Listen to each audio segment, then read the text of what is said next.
And you are an Air Force veteran. That's correct. I retired from the Air Force as a Chief Master Sergeant with 25 years of active duty. Amazing. How do you know all these guys? I was stationed up at Tonopah with these men and women from May of '88 till May of '91. What did you know about what you were going to be doing out there?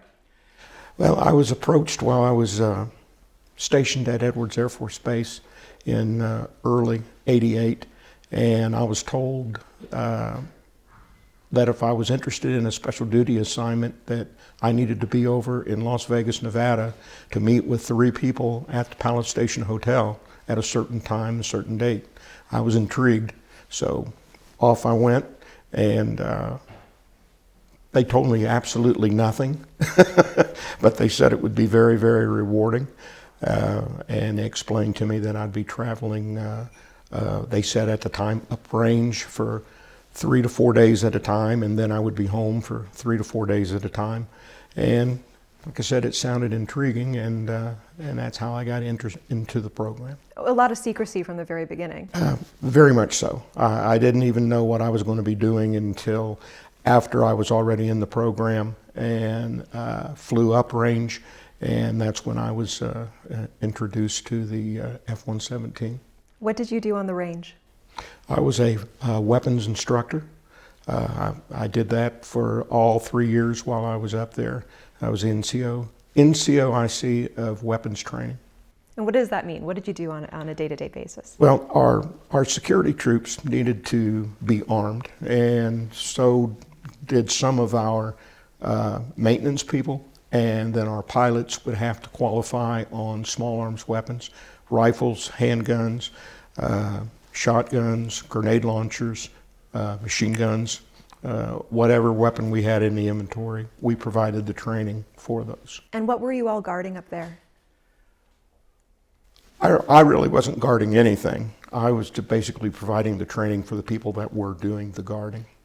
Yeah. We were in the dirt every day, though. That's what was kind of amazing by our job. We fired 3 to 4 times a week, and where we were located, our firing range was geographically separated from the flight line where most of the people worked, and we were located where our backstop was called Cactus Peak, and right behind Cactus Peak was one of the areas where they used for decontamination for the nuclear test site when they were actively shooting off nukes. So when you were told that you were going to be going up there, did you have any knowledge of contamination at that site or near that site? Absolutely none, none whatsoever. The first time I even thought about there may be something to it is one of our firing ranges for live fire grenades. We had to travel off-site, and we were escorted by the security for the DOE, and we were on a road, and on either side of the road was signs that said, do not enter nuclear radiation. They had the nuclear radiation symbol, and we actually pulled off to the side of where one of these signs were, and that was where our firing point was from, and we fired into the site itself.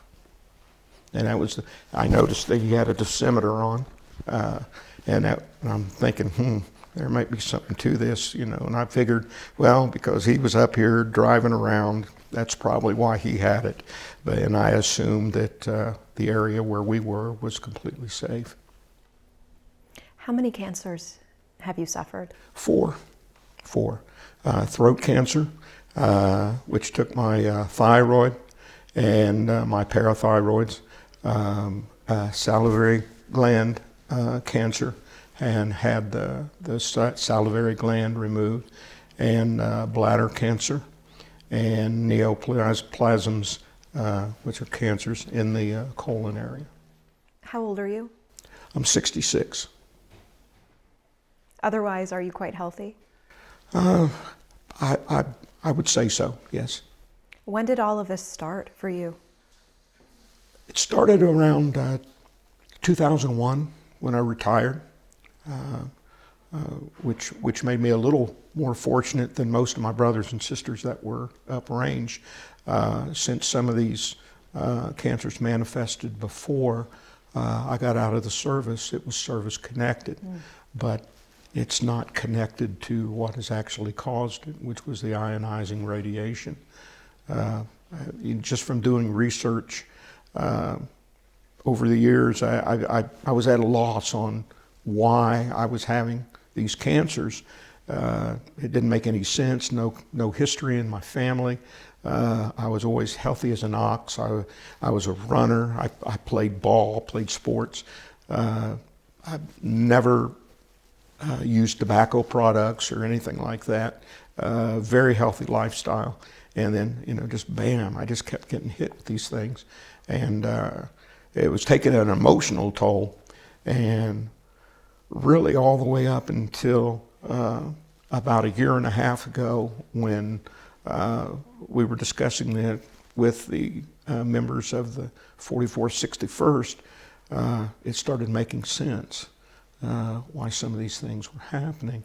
And then during the research and seeing that the people from the Department of Energy had already done the research on their people that were stationed up there with us. We worked elbow to elbow with one another. It listed all of these different cancers and different things that were happening to me. Aside from the cancer, just from the radiation treatment for the cancers themselves, my teeth have fractured. I've had to have jawbone removed. I've got a plate in my neck where it caused the bone to disintegrate, in the neck area. So there's other things that go along with just the cancers. The lipomas, had those removed. Those haven't caused me any problems, thank goodness, but had to have them removed from my mouth, lips, eyelids, various parts of the body. At what age did all of this start? I would have been around 38 years old. And what was going through your mind? I was going crazy, to tell you the truth. Like I said, I feared that I wouldn't be around to take care of my family. Had a young family, wife and 2 children, and it was something that really was weighing heavy on me all the time. What insurance I had, that was all I was going to be able to get. Because that's the first question you ask. Ever had cancer? And that, boom, you're off the list. They're not going to consider you. What I had from the military was the only insurance that I had at the time, and I've had to keep that insurance. And every 5 years it goes up, and it's very expensive, very expensive. What was your biggest fear during that? What was your biggest fear during that period of time? That I would die and leave a young family without a father, without a provider. Yeah. You said that period of time and all of the treatments as well took an emotional toll. Can you tell me more about that? Yeah. I was angry a lot. Didn't know why. I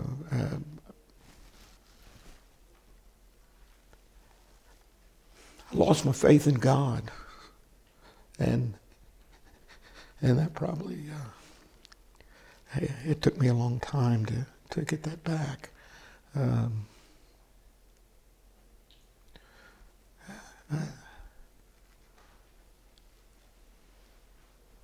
I felt lost.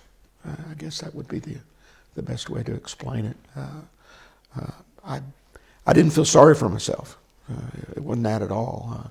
I think that was just from the way of being brought up, being in the military, always having that drive to push through, and keep a lot of it bottled up.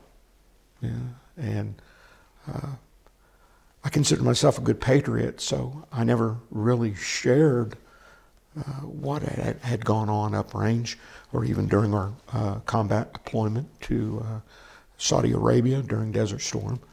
Like I said, just we kept that all pretty much quiet because that's what we were asked to do. So it was just internalizing it all the time, and that took its toll. By the time the third cancer, the fourth cancer rolls around, for a man who is young and healthy and vital, what is going through your mind? At any point, did you wonder, why me? What is happening? Yeah, absolutely. Absolutely. Like I said, I was to the point where I felt forsaken. I thought my God has forsaken me. Why are all these things, happening? And I tried to reflect on, what had I done, to cause this to happen? And I just finally come to the conclusion that there wasn't a daggone thing I could do about it. Just face it and press right on. From what year to what year were you serving on the range here in Nevada? At Tonopah, I was there from May of '88 till May of '91. Okay. And during that period of time, from it would have been August until April, August '90 till April of '91. I was in Saudi Arabia with the F-117s. Do you remember being covered in the dust here? Oh, every day. Yeah, every day that we worked up there. When we would fire on the firing range, we would be in various positions from standing to laying down on the prone position. And every time you fire the weapon, you have a muzzle blast. And when that blasts, it kicks up the dust and the dirt. And there wasn't a day where we wouldn't have to change our uniforms. I mean, it was a daily thing for us.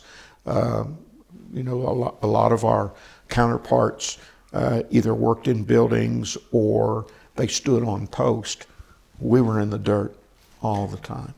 And I can recall the times where when we'd perspire, that our uniforms would turn kind of a yellowish orange, and it was stained, and at the time we just thought, well, maybe that was perspiration. And then you think back and it's like, well, we've done things like this before at different other places, and we've never had, that type of staining or having to get rid of our clothing because it was unserviceable, because it like I said, it basically changed colors. So what was it that was causing it to change color like that? I would imagine it was something in the soil. It had to be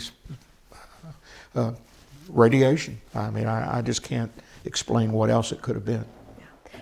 Do you know of what happened to the other guys who were in the dirt with you doing your kind of work? Yeah.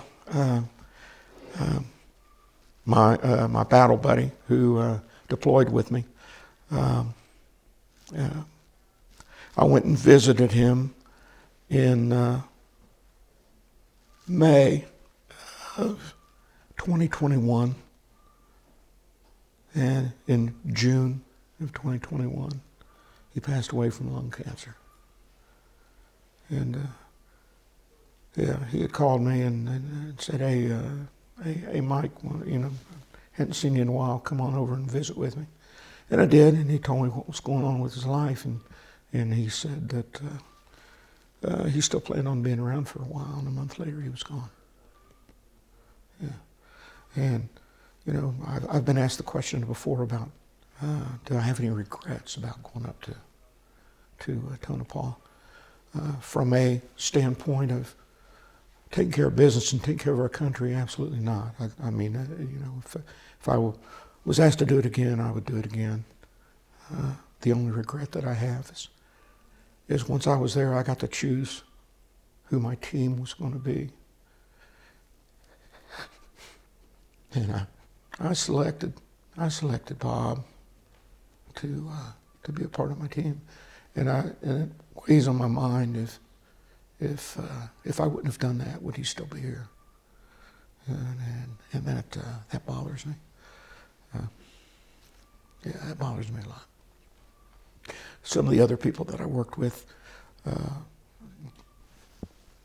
team members in the security force, the security police, they're no longer with us.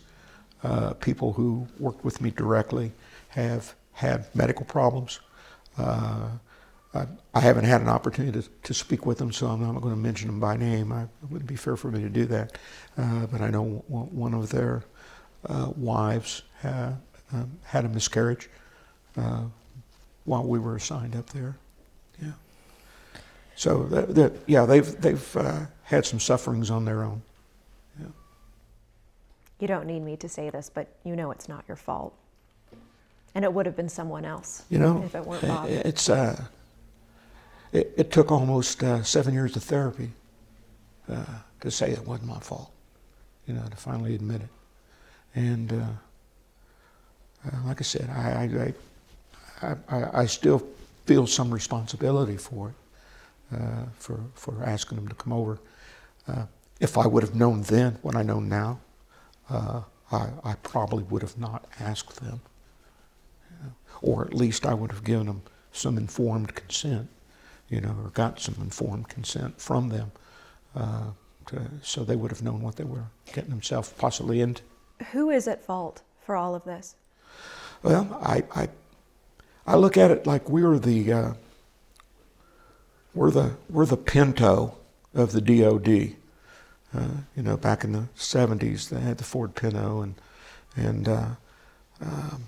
it had a tendency to blow up and hurt people badly. And Ford decided to go ahead, and it was more cost effective for them to keep selling the Pinto and pay out to the people who were harmed than to discontinue the Pinto. And for us, it seemed like it was going to be more beneficial to keep us in the dark and keep us doing our job, and then have to deal with it sometime down the road. The only problem with that is they've elected not to deal with it down the road. So I would, for the most part, I would say it's the DOD, Department of Defense, would be at fault. I don't even think our senior leadership at Tonopah even knew what was going on, because we've had so many of our senior leadership that's passed away also, and they didn't know. What has the Department of Defense said or not said about all of this? Well, just from the research that I've done and talking with Dave and some of the other team members, there was a meeting early on where we were going to be included in the bill that President Clinton had signed to protect the Department of Energy workers. And from what we've been told, someone specifically representing the DOD said that we were to be omitted from that because they would take care of us when the time came. So we were omitted from any of the DOE legislation that took care of their workers up there, that we worked elbow to elbow. And has the DOD taken care of you?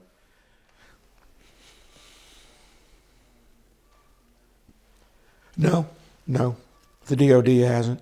I would say the folks from Veterans Affairs, they have their hands tied, because unless it's in the code, the CFR 38, they really can't do anything for us. And where we run into our obstacles is we've been data masked, which means that we can't prove that we're up there. We can't prove that we were up there, even though everyone knows now that we were up there. Our records still don't reflect accurately or adequately where we were and what we were doing. Well, what do your records say? Where were you all of those years? I've got records that say I'm at Nellis Air Force Base when I would go there for different medical appointments and so forth. But anything that was from uprange, or even when we were deployed, they're not there. And I've requested my records numerous times, at least 4. And the first 2 times, I got an answer back that said that no records could be found. I got my congressman, Congressman Joaquin Castro, made an inquiry. I got a response back that said I had records. They sent the records to me. I tried to open them up, and when I went to open the records up, it come to me as an electronic file. It said that the records were corrupted, so they couldn't be displayed. The letter that they sent with it that explained, we're sorry, the records are corrupted, but they're not there. So I went ahead and I contacted the National Archives, who the people I talked to were fantastic. I'm not faulting them. Told them what had happened, and they said no problem. We'll send you the file. And the next day, I got the file, and same thing. They said it were corrupted, and of course, nothing would open up. So during that period of time, it's just null and void. I've got decorations. I've got other things that prove that that I was up there. How does all of this feel? Well, it's.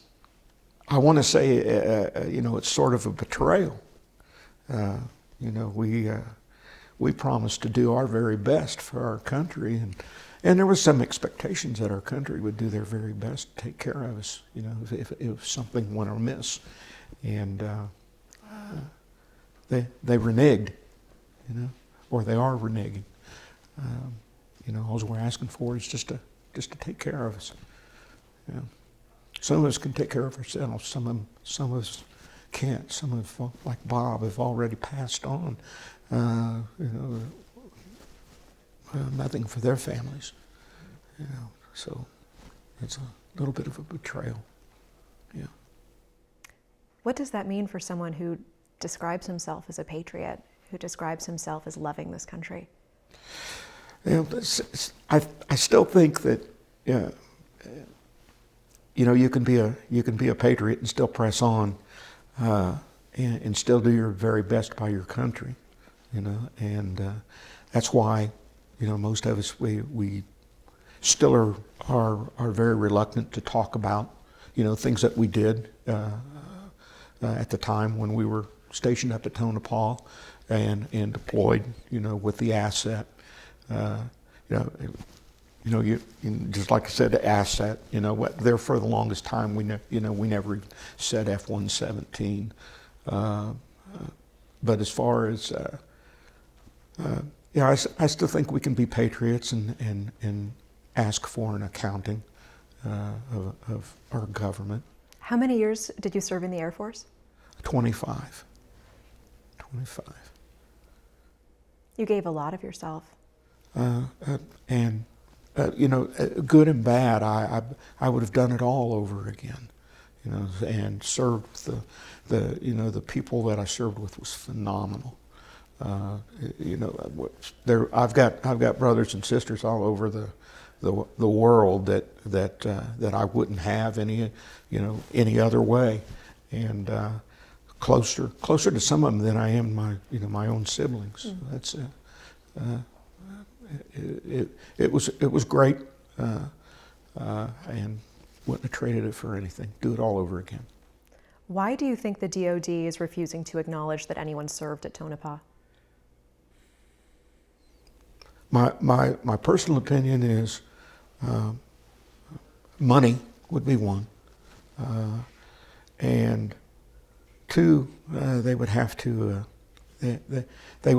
admit that they knew something was amiss, and I don't think they want to do that.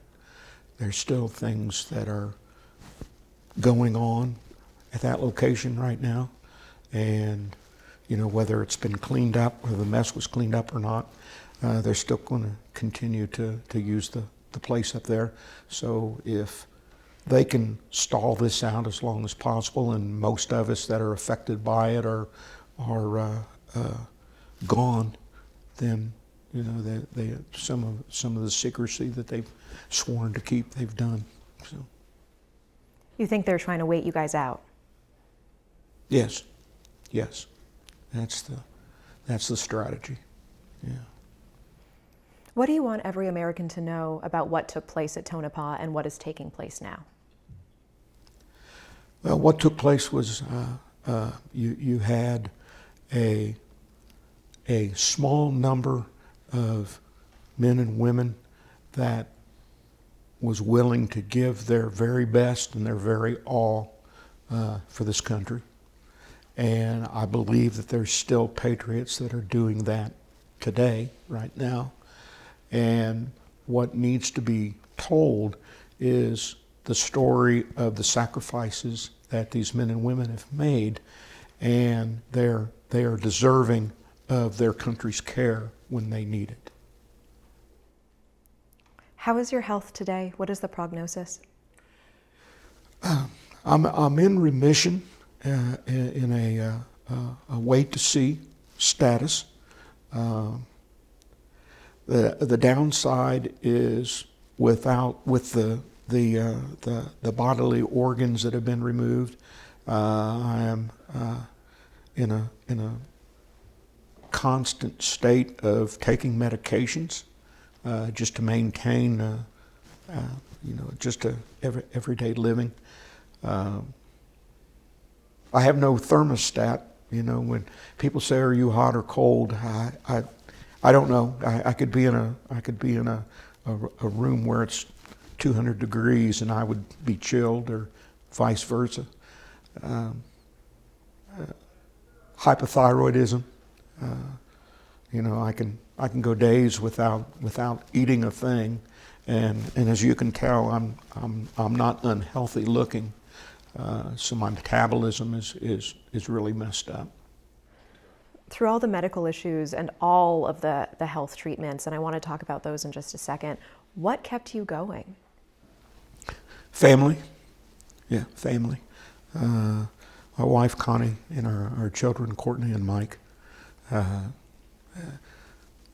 they were the mainstay. I wanted to stick around. Now, we've got grandchildren, and I plan on being around a while, for them too. Were your children affected at all? Yes, I believe they were. My son, he has thickening of the walls of the heart.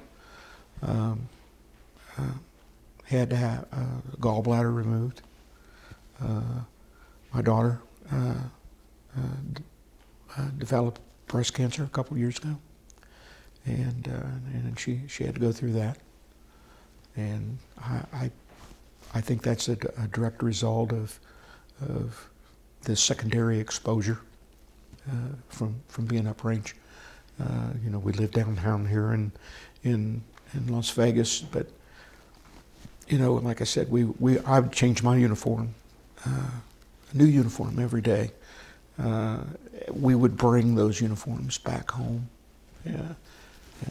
And the uniform that we'd have on of the day, of course, we wouldn't change before we flew, so we would fly home with this stuff on us.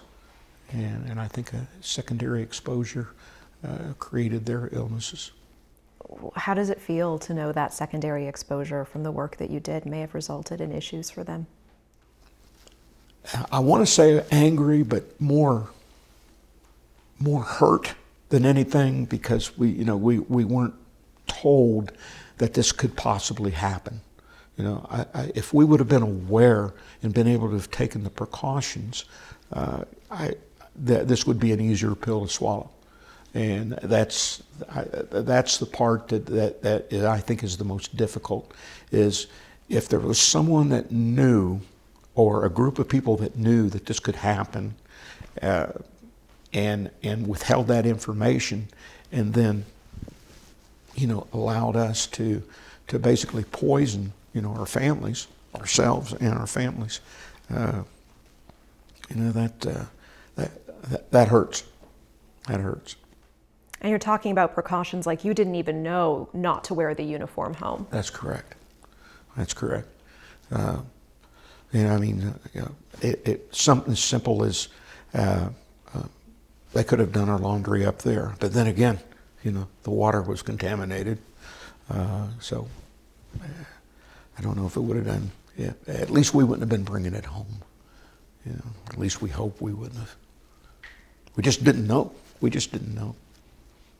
Yeah. None of us in our right mind would have purposely done anything like that. It's just unfathomable. What would you say to those trolls on the internet who say this story sounds too crazy to believe? Yeah, they can have their opinion. Yeah, those of us that know. Yeah. I'm really grateful that I'm working at a network that put this crew together and is committed to telling this story. Are you glad that NewsNation is telling this story? Yes, very much so. We're very, very appreciative when I heard this was going to take place. I volunteered. Let's get our story out there, and for your network and your crew to take the time to get our story out. Thank you very much. How many people do you expect are affected by this? Just from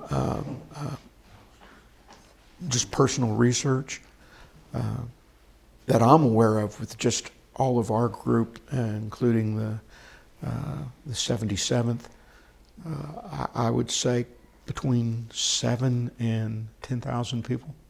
Relatively small compared to the larger group, the DOE, and that group of people that were affected by UOPA and the RICA. And help explain, with these bills, Part 1 and Part 2 going forward, you and other veterans are not asking for a blank check or a huge payout or a payday, right? Oh no. We just, we want the acknowledgement that this took place, for one, and then secondly, for those in need, just to be able to receive the treatment necessary, to keep them going or keep their families going, if necessary. Has the VA covered all of your treatments? I'm in a little different situation than most of my brothers and sisters,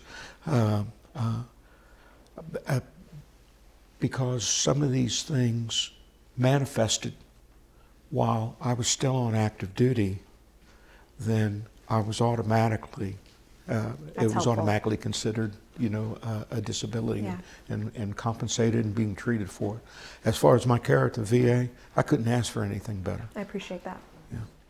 How does it feel to know that DOE workers who worked right alongside you, and in many cases were working fewer days, shorter stretches in the same place, have been acknowledged and taken care of while you and your fellow veterans have not?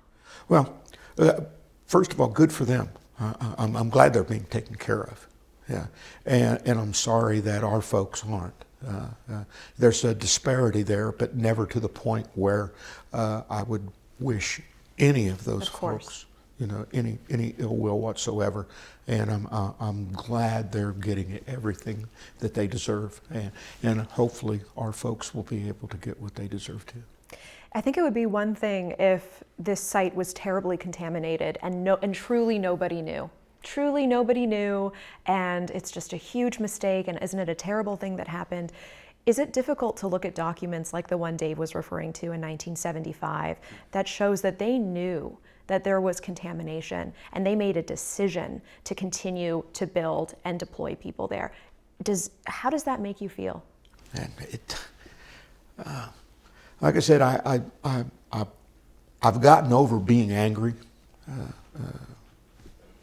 It's like a kick in the gut. It's just a matter of betrayal. These folks knew, and they purposely kept it quiet because it was more beneficial for them not to tell us. I just wonder how many people would have went up there if they would have been told that this was going to be, taking place or could possibly happen to you.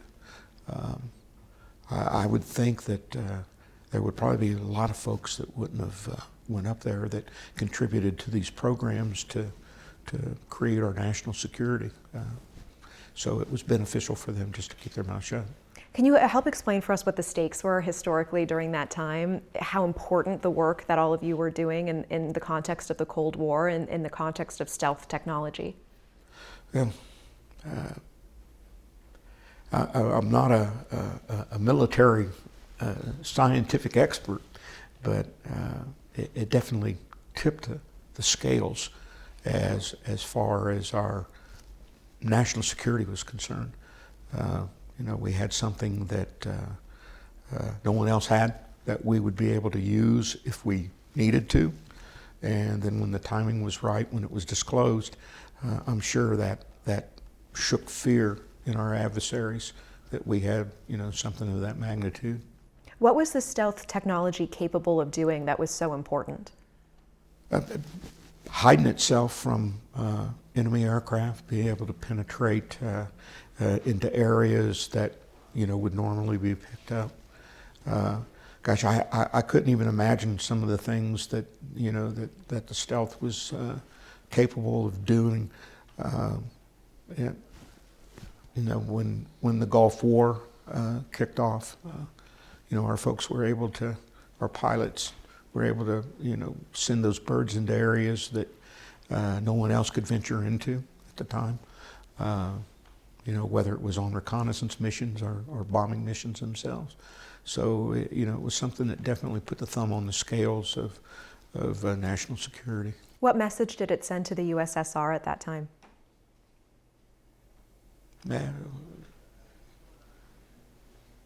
We got something you don't. You need to think twice about doing what you need to be doing, and we're able to come and get your baby one of these nights. Are you proud to have been a part of that? Absolutely. Yeah. I don't think I have any other questions. One thing that just popped in my head. Please. You said, you mentioned you had 25 years in the military, and you would go back and do it again. Knowing what you went through, all the help to your family, why the importance of serving the military, that you would the military presence, would you go back and do it all over? Why do it all over again? Just so, I see what you're saying. I would repeat my military service over again without hesitation, because I know it was important to our country, and our country's made up of our wives, our daughters, our sons, and that's what we were doing it for.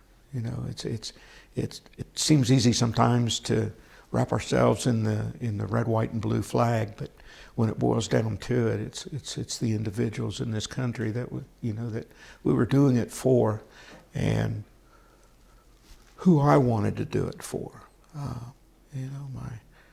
My parents, my grandparents, they made a substantial impact on me, and it's something that I owed. I owe that to my country as being a citizen, to stand up for it, to fight for it, and I'd do it all over again. Absolutely.